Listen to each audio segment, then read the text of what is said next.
둘, 셋. 공대문은 다시 온다! 안녕하세요. R&E 로봇팀입니다. 저희 팀은 지난 1년 동안 과학연구기관에서 모바일 로봇의 자율주행 관련 기술 연구를 진행하였고, 경로 내비게이션 과정에서 장애물 회피, QR 인식을 통해 지도 작성, 즉 매핑 알고리즘별 내비게이션 성능을 비교하였습니다. 추가로 이 상황에서 자율주행 중 급정거, 장애물, 사고와 같은 예측 불허한 상황에서의 대처 방안의 필요성을 느꼈고, 돌발 상황 상호 대처 시스템이라는 부제로 발표를 진행하게 되었습니다. 낯선 용어들이나 개념을 이해하기 쉽도록 반복해서 설명할 예정이오니 비록 쉬는 시간이 끝난 지 얼마 되지 않았지만 집중해 주시면 감사하겠습니다. 이 발표에서는 챕터 1, 2, 3에서 이론적 배경을 포함한 전반적인 연구 진행 과정을 다루고, 챕터 4, 5, 6에서는 연구 결과에 대한 분석, 나아가 차량 간 상호 대처 기술과 알고리즘 구상, 그리고 기대 효과를 발표할 예정입니다. 자동차에 관한 연구는 과거부터 계속 이어지고 있으나 현재 자율주행 시스템은 돌발 상황에서 상호 대응 알고리즘이나 최적의 통신 환경에 대한 연구가 부족한 상황입니다. 따라서 저희의 목표는 마이크로 ROS 기반 로봇 제작 및 라이더를 통한 자율주행 내비게이션 시스템을 구현해 이에 통신 프로토콜을 융합하여 예측 불가능한 상황에서도 적절하게 대처할 수 있는 주행 시스템을 구축하는 것입니다. 본 연구에서 사용한 로봇은 마이크로 ROS 파이5 로봇카로 라즈베리 파이 기반 오프로드 로봇입니다. 로봇 조작을 위한 핵심 구성 요소를 잠시 알아보고 갈까요? 마이크로 ROS2입니다. 마이크로 ROS는 인베디드 환경에서 ROS2 기능을 구현하는 주요 구성 요소로 로봇 소프트웨어를 개발하고 표준 프레임워크의 역할을 합니다. QR코드입니다.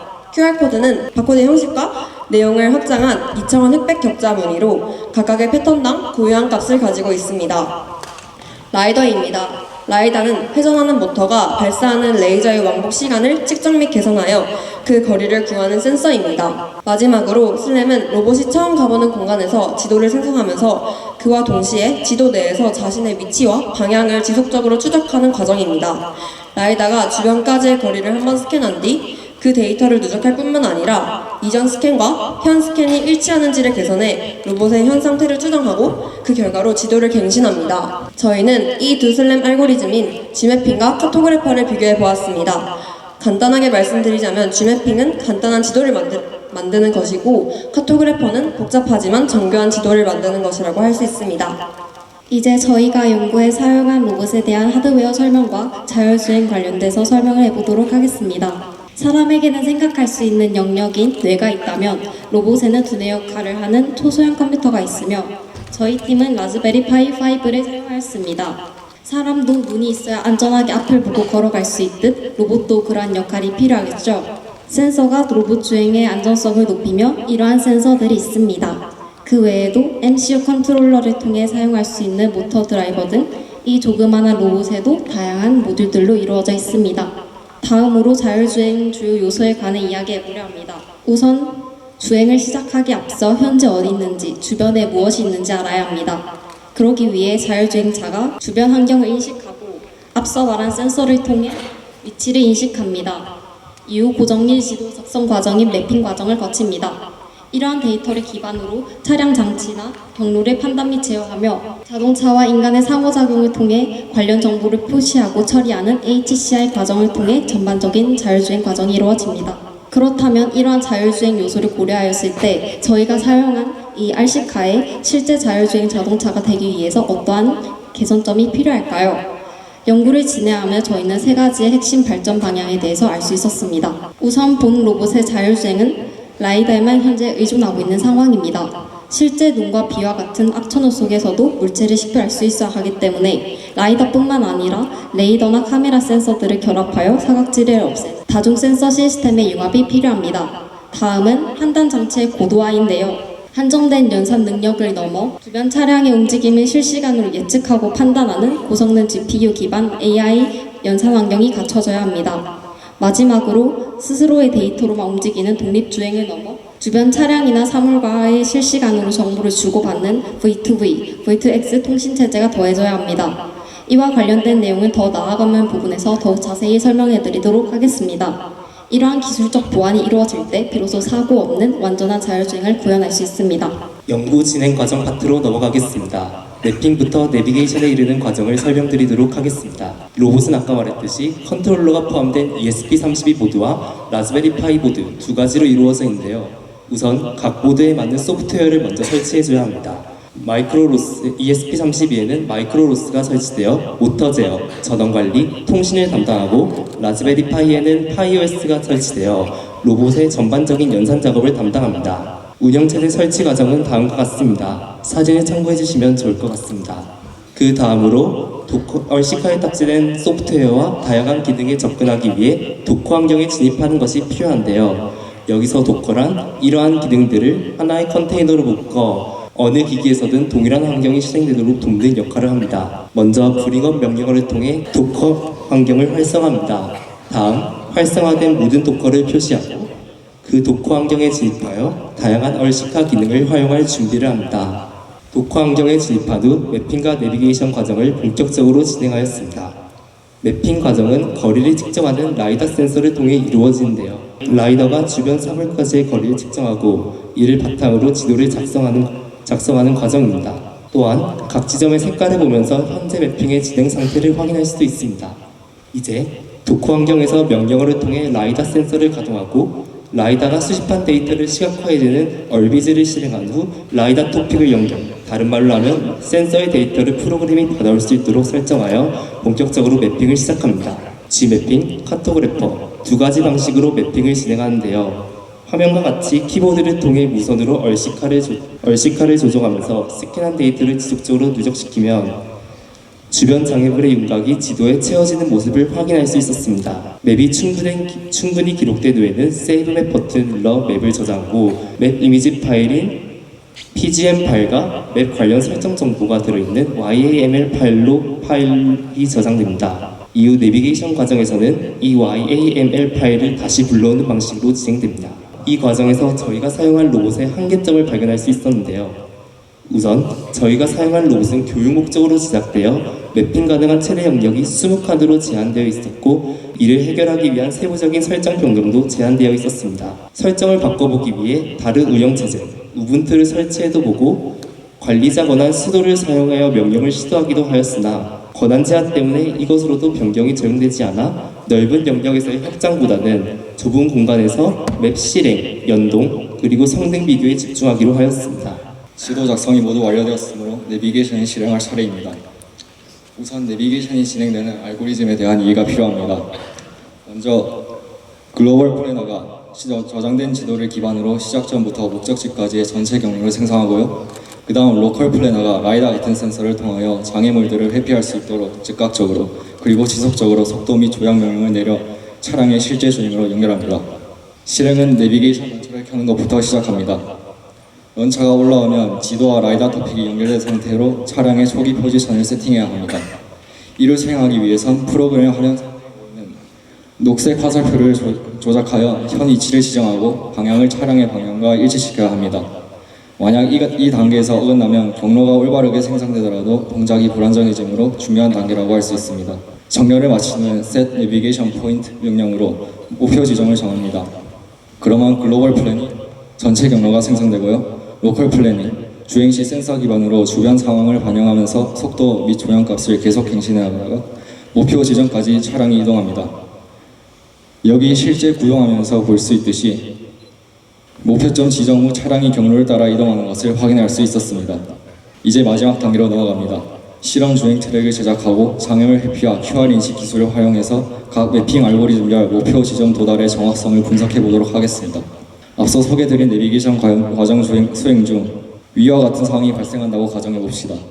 저희는 위 상황을 기반으로 하여 트랙을 제작하고 실험을 진행하였으며 통신 속도를 향상시키는 무선 AP를 장애물로도 사용하여 통신과 장애물 이 두 가지의 역할을 동시에 하도록 할당하였습니다. QR에는 해당 지점의 위치 식별값과 회전 명령값을 대응시켰습니다. 먼저 내비게이션 실행 중 장애물이 있는 경우 RC카가 라이다를 이용해 이를 인식하고 피해서 주행하게 됩니다. 그림과 같이 장애물을 회피한 다음 우회전 명령에 해당하는 ID가 있는 QR코드를 인식할 때 그 명령을 수신하여 현재 위치를 인식하고 회전 작업을 수행하여 목표 지점에 도달하게 됩니다. 위와 같은 방식으로 알고리즘별 내비게이션 성능을 비교하는 실험을 진행하였고, 다음은 실험 결과를 바탕으로 연구를 분석하는 단계입니다. 이 연구에서 중요한 건 각 플래너 자체가 아니라 플래너가 창조하는 맵과 현재 자세가 얼마나 잘 맞느냐입니다. 지도와 스캔 위치가 조금이라도 틀어지거나 지도가 현재 위치가 지도 좌표계에서 어긋나면 이것을 기준으로 잘못된 경로가 생성되고, 로컬 플래너가 순간 회피를 잘해도 목표 지점에 도달하는 정확성은 떨어질 수 있습니다. G맵핑과 카토그래퍼의 차이는 여기서 크게 납니다. G맵핑의 실험 결과를 보시면 실험 횟수가 늘어날수록 오차 거리도 늘어나는 것을 볼 수 있는데요. G맵핑은 주행을 하면서 스캔을 계속해 지도를 만들기 때문에 주행 시간이 길어지거나 회전이 많아질수록 현재 위치와 스캔 위치 간의 저감이 깨져 오차가 쌓일 수 있습니다. 이로 인해 내비게이션 성능이 크게 떨어지고 오차 거리가 점점 늘어난 것입니다. 반면 카토그래퍼는 서브맵을 쌓고 전체 지도를 프레임 형태로 만든 후 전체를 한 번에 최적화하는 방식이어서 조건만 잘 맞으면 알고리즘이 스스로 누적 오차를 줄이고 지도와 스캔 사이의 정합을 더 안정적으로 유지할 가능성이 큽니다. 따라서 실험 결과에서 보실 수 있듯이 같은 목표점을 설치해도 G맵핑 알고리즘에 비해 최종 도달 오차가 적으며 반복적 실험으로도 오차가 적은 상태로 유지된다고 볼 수 있습니다. 다만 카토그래퍼가 무조건 우세하다고 단정하면 안 되고, 저희의 실험 환경처럼 성능 및 권한 제한이 있는 경우에는 내비게이션 결과가 기대만큼 못 나올 수 있다는 것을 알아두셔야 합니다. G맵핑이 2차원 지도를 만드는 것과 달리 카토그래퍼는 처음부터 프레임을 구조를 명확하게 정의하고 다양한 센서를 복합적으로 활용하며 백그라운드에서는 최적화를 반복적으로 진행하기 때문에 매우 높은 연산량을 요구하고 안정성이 떨어집니다. 저희 카토그래퍼의 결과값과 네 번째 결과값을 비교해보시면 다른 값에 비해 지나치게 오차가 높은 것을 알 수 있는데요. 이는 연산량이 지나치게 많아 장애물 회피 판단과 QR 인식이 지연된 것으로 볼 수 있습니다. 즉, 카토그래퍼가 더 좋은 정업을 보일 수는 있지만 저희의 로봇의 자체적인 문제와 연산량 낮음 및 세부 설정 제한 등을 고려한다면 저희의 실험에서는 오차의 불확정성이 높아질 수밖에 없기 때문에 해당 로봇에서는 G맵핑이 더욱 나은 선택지라는 것을 도출했습니다. 자, 그러면 이제 더 나아가기 상호 대처 알고리즘 구성 파트로 이동해 보겠습니다. 돌발 차량 진입 사고나 연쇄 추돌 사고는 왜 발생할까요? 대부분 선행 차량의 급제동 또는 보이지 않는 코너에서 갑자기 진입한 차량의 위치 정보를 후행 차량이 미리 알지 못했기 때문입니다. 돌발 상황에서 하나의 차량만으로는 코너, 차량, 벽 이런 거에 가려진 위험을 모두 몰라요. 그래서 대응이 늦어질 수 있습니다. 이러한 까닭으로 자율주행 차량 간 상호 대응 기술, 즉 V2V 기술이 필요한 것입니다. 선행 차량이 인지한 장애물, 사고, 급제동과 같은 정보를 즉각적으로 주변 차량에 전달하고 이를 후행 차량이 미리 인식하여 대응함으로써 사고를 예방하는 것입니다. 즉, 통신 기반 상호 대응 연구는 인지 범위를 주변 차량이 관측한 범위로 확장해 여유 시간을 확보하는 데에서 출발합니다. 이러한 상호 대응 시스템을 구축하기 위해 다양한 무선 통신 기술이 활용될 수 있습니다. 우선 와이파이 통신은 근거리에서 빠른 데이터 전송이 가능하지만 충돌과 간섭이 발생할 수 있고 이동 환경이나 대규모 확장은 어렵습니다. 또한 로라와 같은 저전력 장거리 통신 기술은 넓은 범위에서 소량의 데이터를 전송하는 데에는 적합하지만 전송 속도가 낮아 실시간 차량 제어에는 적합하지 않습니다. 이러한 특성을 종합해 최근 셀룰러 통신 기반의 C-V2X 기술이 주목받고 있습니다. 셀룰러 통신은 기지국 기반으로 높은 속도와 장거리 통신을 제공하는 기술이고 LTE나 5G와 같은 기술이 이에 해당합니다. 여기에 C-V2X는 차량 간 직접 통신, 즉 V2V와 기지국 기반 통신을 모두 지원하여 다양한 도로 환경에서 정보를 안정적으로 전달할 수 있습니다. 저희는 이러한 통신 시스템을 융합하여 각각의 장단점을 서로 보완할 수 있도록 상호 대처 알고리즘을 작성하였습니다. 저희가 구성한 알고리즘과 코드는 G맵핑 기반 내비게이션 기술을 기반으로 합니다. 먼저 선행 차량 즉 로봇 A는 카메라와 라이더 센서를 통해 전방 상황을 인식하고 장애물이나 사고, 급정지를 감지하며 경고 이벤트를 생성합니다. 이 정보는 V2V 메시지 전송을 통해 후행 차량 즉 로봇 B로 전달됩니다. 상황 종료 이후 데이터를 재정성하고 안정화 절차를 돌입합니다. 후행 차량, 즉 로봇 B는 대기 상태에서 자율주행을 주행하다가 해당 정보를 수신한 뒤 위험도를 계산하고 기준을 초과할 경우 경로 변경이나 급제동과 같은 대응을 수행합니다. 위험 상황이 종료되면 시스템은 초기 상태로 복귀하게 됩니다. 우측 사진은 이 과정을 파이썬 코드로 구현한 모습입니다.